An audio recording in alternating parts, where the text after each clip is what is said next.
This almost seems surreal. Prego e grazie. And that's about all my Italian that I have. For today's great adventure, we find ourselves at the Duomo di Milano here in Milan. And we're gonna get ready to go inside because we're on holiday or vacation. And I'm inviting you to come inside with us, please. And this is the largest cathedral in Italy. Which is saying a lot because this place is full of cathedrals. And they started building this church in 1386, and it took 6 centuries to complete. And the building's made up entirely of marble. And here's a panoramic view of the piazza in front of the Duomo. Piazza or plaza, as we would call it. And you might be thinking to yourself, what's up with the name of the video, The Church Built for God? That's pretty obvious, right? Well, another YouTuber came here a couple months ago and did a video and named it The Church Built for the Devil. Based on research you can find online, as well as some of the weird markings you're gonna see on the facade of this building. And basically, an aristocrat had a dream that the red man with horns on his head told him to build him a church. And I researched and saw this as well, but I most respectfully, I disagree. Something this beautiful was definitely built for God. And it may be difficult to see, but you see the window right there in the middle? Well, right to the screen to the left here, that is a weird looking, I guess you could say, marking or sculpture there. And that's some of the reason behind it. And here's yet another example of what I was talking about, another diabolic looking creature. I don't want to mispronounce this. It's something called terrazio. Basically, it's the Loch Ness monster of Italy, and it's supposed to be kind of on the dark side, if you will. There's another serpent-like, dragon-like creature here, and it's, again, kind of like, why would it be on a church type of thing?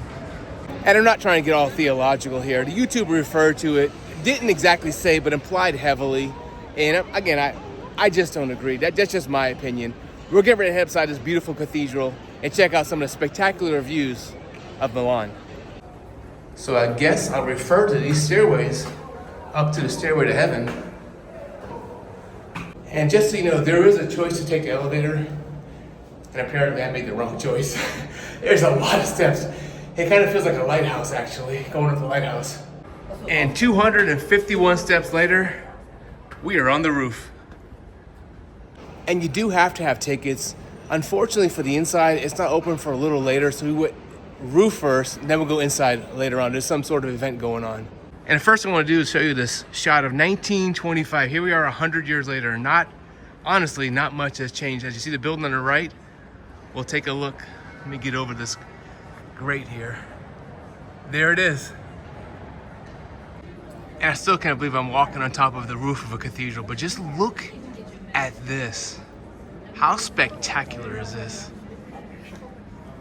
And it feels like, just like in Florida, there's a lot of construction going on here, and there's a lot of construction going on this cathedral as well. A lot of scaffolding up here. And here's part of the scaffolding, but don't mind that. Look at this though, just, wow. And check this out.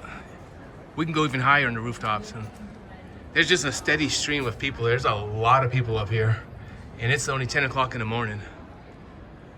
And I want to line up another shot here. This shot is from 1943. Remember, 1943 Italy was World War II, very heavily damaged during World War II. As you see the building in the background there, that dome-looking building. We'll check it out. There it is right there, 80 years later. And look behind me, more stairways to heaven. Let's go. And we got about 90 more steps.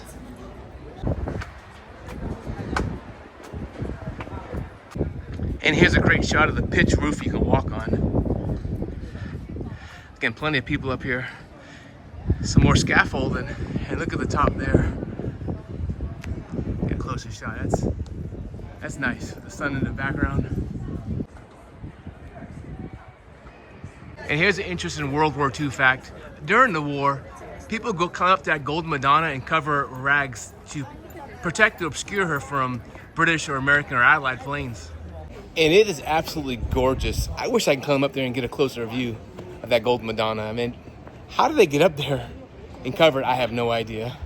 And this is my first time in Milan, and it is very obviously, it's a humongous city. It has 4 airports and also a very modern downtown city, as you can see there. And being so high up, it almost feels like the clouds are actually a little bit brought down or lower to us. It definitely has a heavenly feel up here. And I appreciate the fact that once you're up here, you can spend as much time as you want up here, take as many pictures as you like as well. And it's definitely very peaceful up here. And a shot of the piazza from way up here. As you see, we're fairly high. There's a rooftop of most of the buildings here. And it's, again, like I said, it's a really large city. You got 2 soccer teams or football teams, AC Milan and Inter Milan. And lots and lots of tourists and people here. I mean, can you imagine 6 centuries of this? Pure marble and pure beauty. And here's a shot of some progress here. This is, again, 1920s, about 100 years ago. As you see the, I guess there's a steeple there. Well, there it is right there, but look at all the buildings now that have been added. And here's another word I picked up in Italian, uscita, which means exit. And we'll go head on down into the cathedral. And here's another World War II era shot, 1943. Of all the bombings, it said that this clock that I'm fixing to show you did not get damaged though. And there it is, said clock. And I found a back shot, no sun impeded, of the Golden Madonna up there. It is so beautiful. And tickets are around $20 and include the inside the cathedral, the rooftop, and a museum. And I went to the museum and I got a kind of brief explanation of what, with this Gothic style, there's a bunch of gargoyles and demonic type creatures. They use the gargoyles basically as a drainage for the water to run off of the rooftops. And I did see some gargoyles in the back there. So somewhat of an explanation of some of the images that I showed you earlier. Hey, here's the line to get into the cathedral at 12:30. And something I found was kind of funny is a couple of the employees here, as well as a police officer, came up to me jokingly and said that I'm wearing the wrong jersey here. I'm wearing a Juventus jersey, which is from Turin, and this is AC Milan or Inter Milan territory. It's kind of like wearing a Yankees jersey in Boston. We're heading in. I'll probably do a little less talking inside. Wow, it's massive and beautiful at the same time.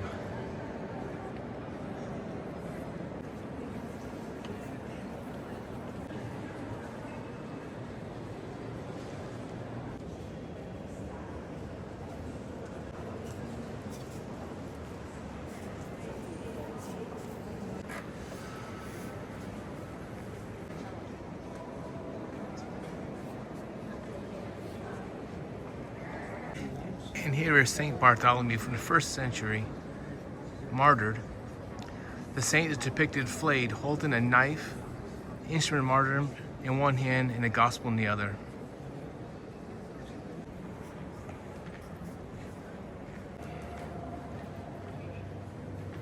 And here, this stained glass window, it's another thing that the YouTuber pointed out. It's a battle between Saint Michael and Lucifer, and it does depict dragons and demons and demonic things, but I think this is a reach.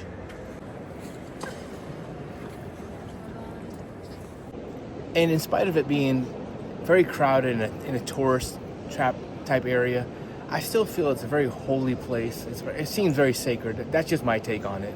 And if you desire to do so, there are several confession booths here for you as well.